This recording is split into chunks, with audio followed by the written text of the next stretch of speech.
Welcome back to Nate Supercoach for 2024.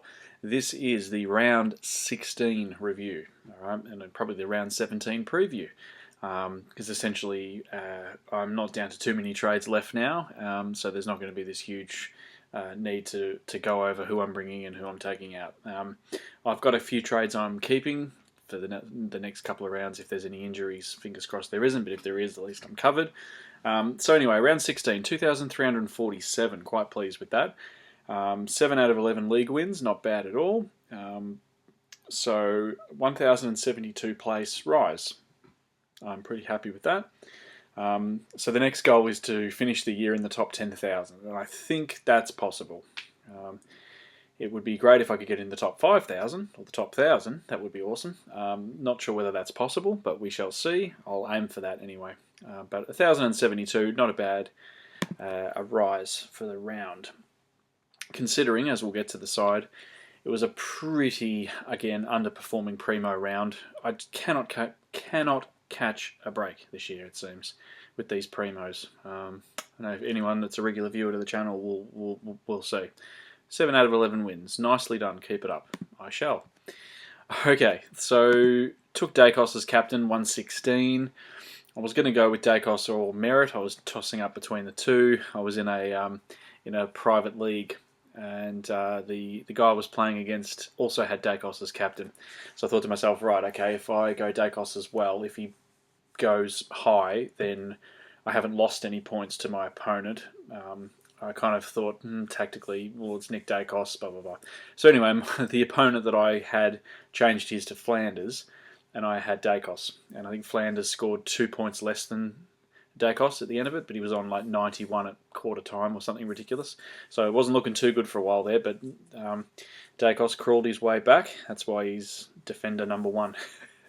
Probably the highest, he's the highest, second highest averaging defender at the moment behind Luke Ryan.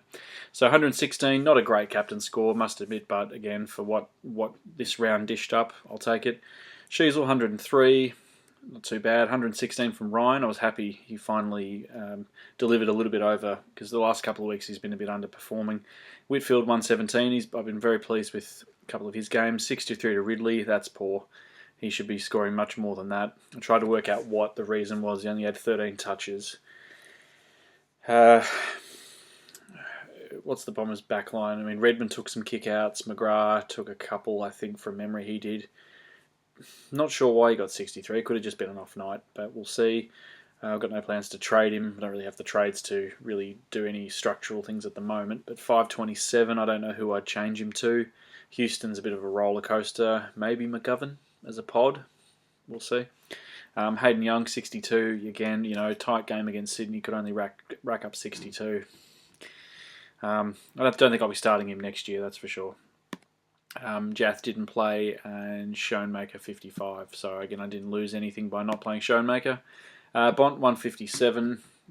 I was going to have the VC on Bont. I know everyone says that in hindsight. I was going to have him the VC on him, but there was the whole thing about, he's had a back injury through the week, he's under a fitness cloud, it's North Melbourne, and if there was a game that they would manage him, it would be against North, you would think.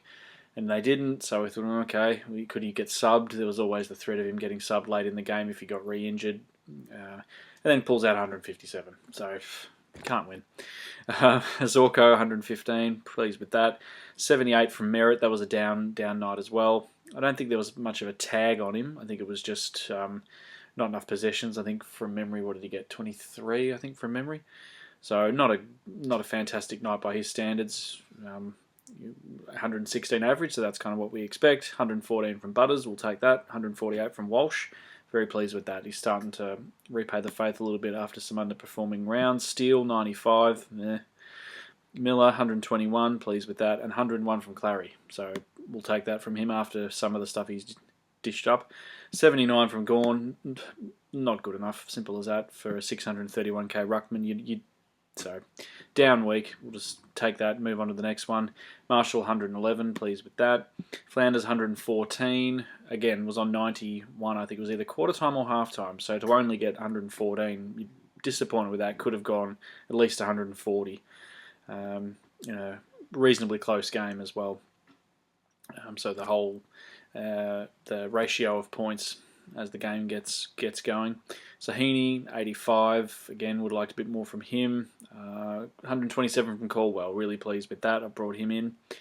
Fisher, 83. Next. Jackson, 72. Next. Curnow, 54. Next. Seems to be the story of my year, really. Underperforming primos. I've picked the wrong ones. However, let's see. So I've got 4 trades left. A little bit of money in the bank, so I'm going to have to burn 2 to at least bring in a player, unless I do a straight swap.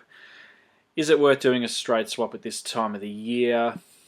If I want to rise up the ranks, potentially, I'll need a pod. Who would that pod be? Could be Ridley to McGovern, could be Hayden Young to McGovern, if I have enough money, which I don't think I do. So that's that out the window. Midfield, I could go Clary to someone, but again, it's a 450,000. I could sideways Steele to someone. Again, it's only someone that's 540. Rucks are fine. Forward line, Curnow and Jackson, they're just sort of hovering around. We'll see most traded out. So the most traded out at the moment, Lockie Sullivan, Luke Jackson, Steele and Ridley. Well, there we go. I'm thinking like others, it seems. So 1,000 are trading out Luke Jackson with 140 break even. He's going to lose money. You would think now Darcy's back in the side. Steele, again, 121 break even. Ridley, 155 break even. So, yeah, I may have to trade one of them. We shall see. Who are they bringing in? So, Lawson Humphries. He looked pretty good the other night against the Bombers. Minus 45 break even. Defender mid. So, he could be worth bringing in. He got 91. So, if he continues that, I might bring him in the next week. Isaac Rankin. Can't trust his scoring at the moment. He's a bit hot and cold. Logan Evans. Don't know much about him. Connor Rosie. Don't know much about... Of course I know about Rosie. 103. And Dunkley 143 with a 52 break even. Dunkley could be an option. 592. Can I get there? I cannot unless I trade... No, I'd have to trade Merritt, Zorko or Bont for that. And I'm not really keen on doing that. So anyway, that's kind of where things sit. If I don't make any trades...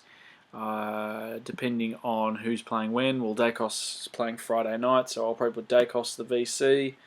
I could put Merritt as the VC as well if I wanted, but I think Dacos will probably be tagged by either Caldwell or Durham. But you know what Nick Dacos is like, the umps love him, so the ball will be in his hands all the time, so he's a pretty good VC option, I would think. And then, depending on who plays after that, maybe Bont, maybe Max Gawn, depending on who Melbourne are playing. Anywho, 3 days to go till round 17. So let me know in the comment section what you're looking to do, if you have any trades left, if you've joined the No Trades Club yet, or if you're just hanging on for dear life like me with 4 to go. Yeah, fingers crossed it's a better round this round, and I'll talk to you soon.